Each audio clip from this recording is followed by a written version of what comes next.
abrazos. Ana Lilia Pérez. Hola. Muchas gracias por invitarme. Gracias. Qué gusto de que estés aquí. Gracias. Cuando hablamos aquella vez, habrá sido como 1.5 años. Ya nos hipnotizabas con toda esta información a propósito de las plataformas, Sí. que era como escuchar un relato peliculesco que no podías casar con la realidad. Hoy más que nunca, la realidad está ahí.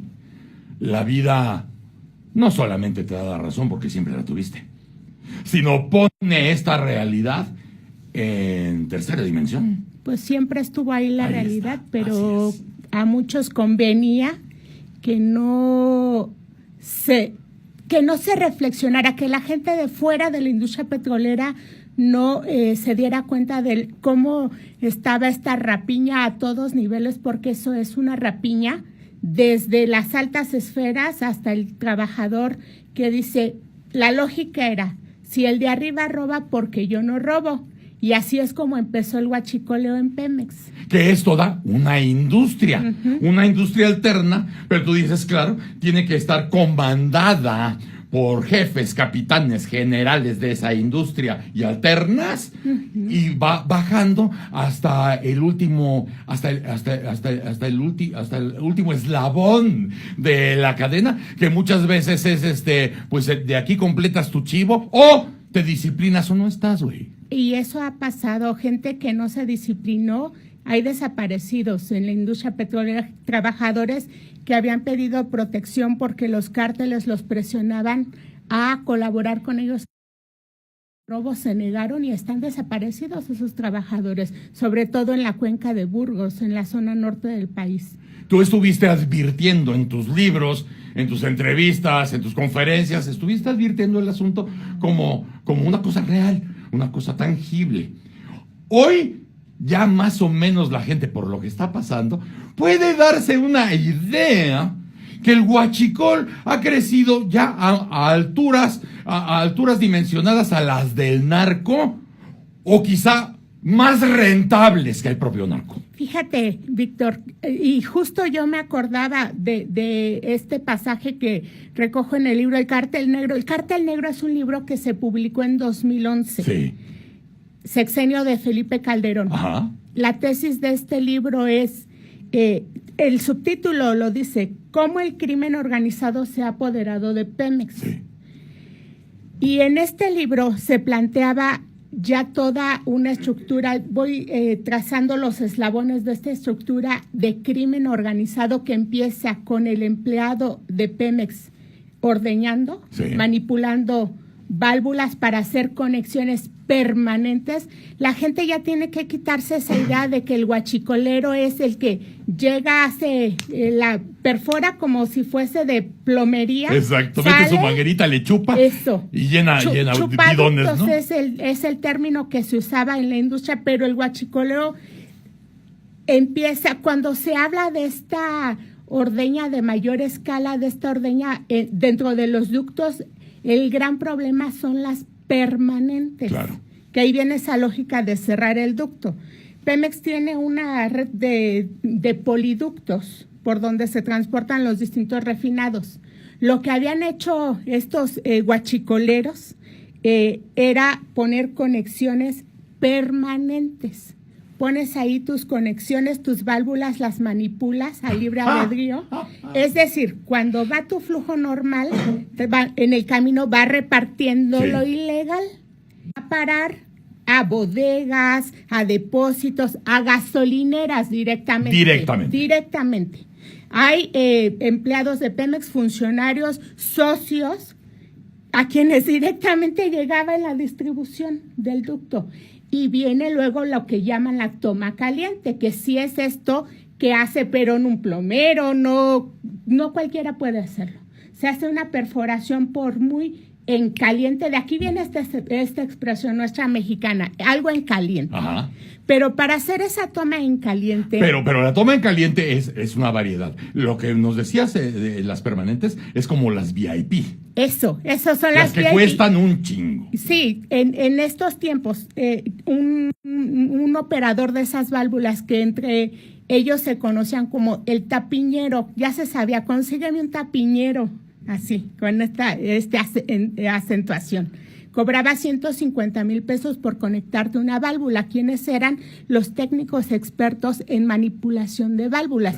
Y son estas que hemos observado que son las que se tienen que ir desactivando poco a poco, porque tus ductos están infestados de eso, Víctor. El gran problema aquí, hay muchas implicaciones.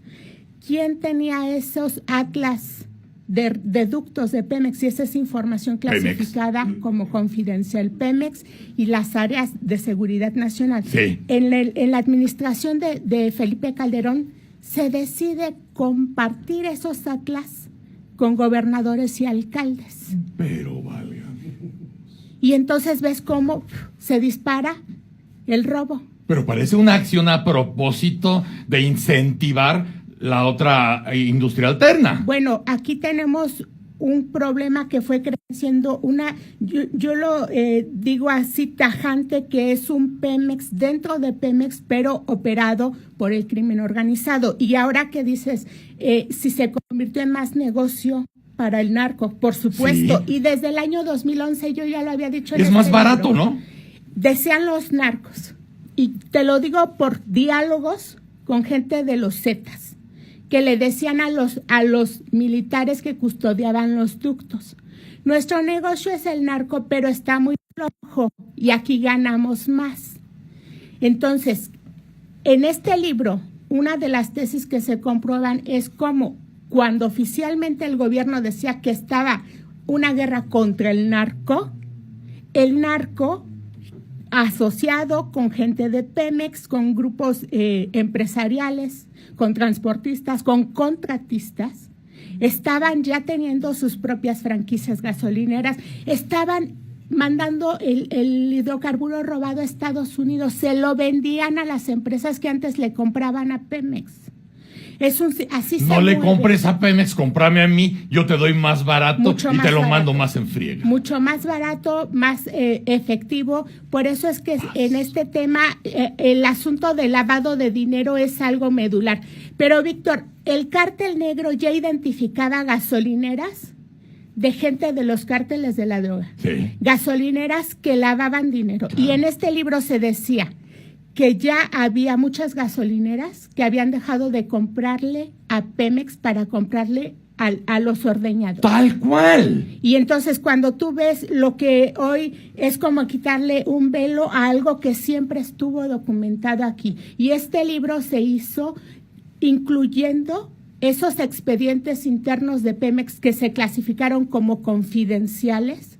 Se reservaron y que pude tener yo acceso a esos documentos. Yo me acuerdo que una parte importante de esta información, o para tener acceso, hice uso de las leyes de transparencia. En ese tiempo, Pemex designó 10 abogados a litigar en mi contra. No me digas. Yo no soy abogada, yo soy periodista. Y mi argumento era que los ciudadanos tenían derecho a saber lo que ocurría con Pemex, porque es la principal empresa de este país. Es un tema de interés público. Y el argumento de los abogados fue que yo hacía un uso excesivo de mi derecho a la información. No tenía yo llenadera. Te excedes en el derecho. Y así quedó asentado en las actas. Así quedó. Sí, en las actas ante el IFAI. Las actas que son públicas pueden revisarlo, y esos eran sus argumentos, que me excedían mi derecho a la información. En esos sexenios, en esos años, era imposible que alguien te diera la razón de este asunto, por muy evidente que fuera. Pero y tenían que frenarte. ¿En qué radicaba o por qué era imposible? ¿Por qué había esa intención, Víctor? Porque mientras los jefes estaban operando sus propios negocios, sus gestorías para petroleras, para compañías que ellos mismos hicieron, si tú revisas los exdirectores de Pemex, todos tienen o sus propias empresas o están vinculados a ellas.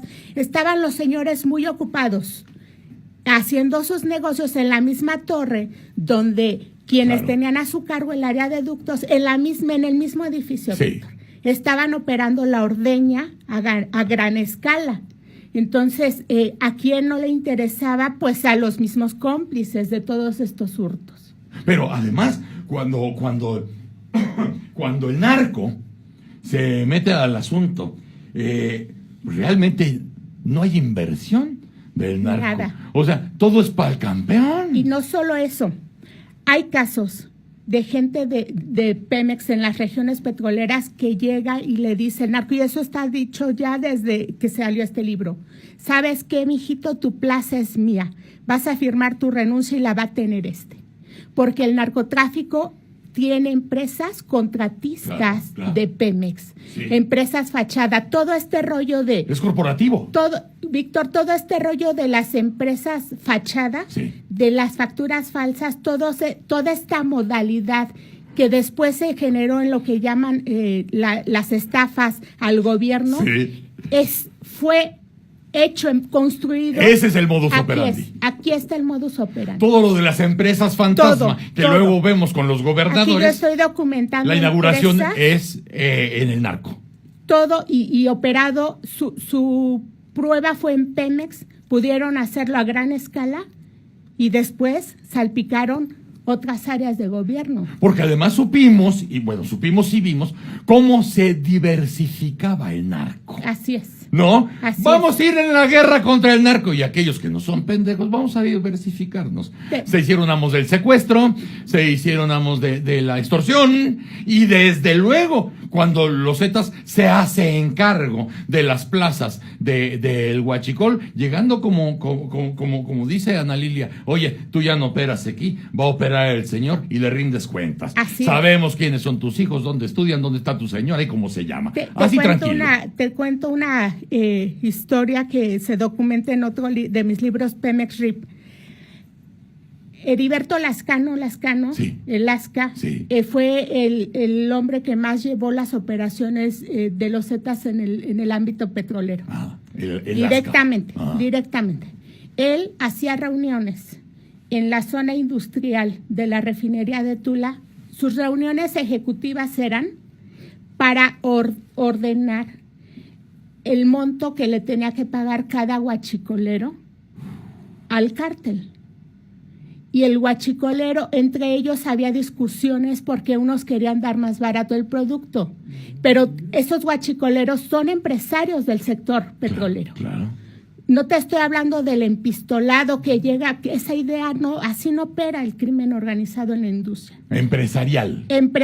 Y al licenciado, porque así le gustaba que le dijeran, los ponía en orden de que no se debían hacer competencia entre los propios huachicoleros. O sea, el Lasca es el que decía, no sean pendejos, somos el mercado. Así es. Entonces tenemos que tener una tarifa igual una tarifa, para que el mercado fluctúe. Pero además a los otros empresarios que no participaban directamente en el huachicoleo se les cobra una renta.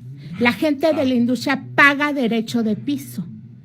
Y fíjate qué error tan grande el de funcionarios mexicanos que dijeron, los Zetas está desactivado. Eso es mentira.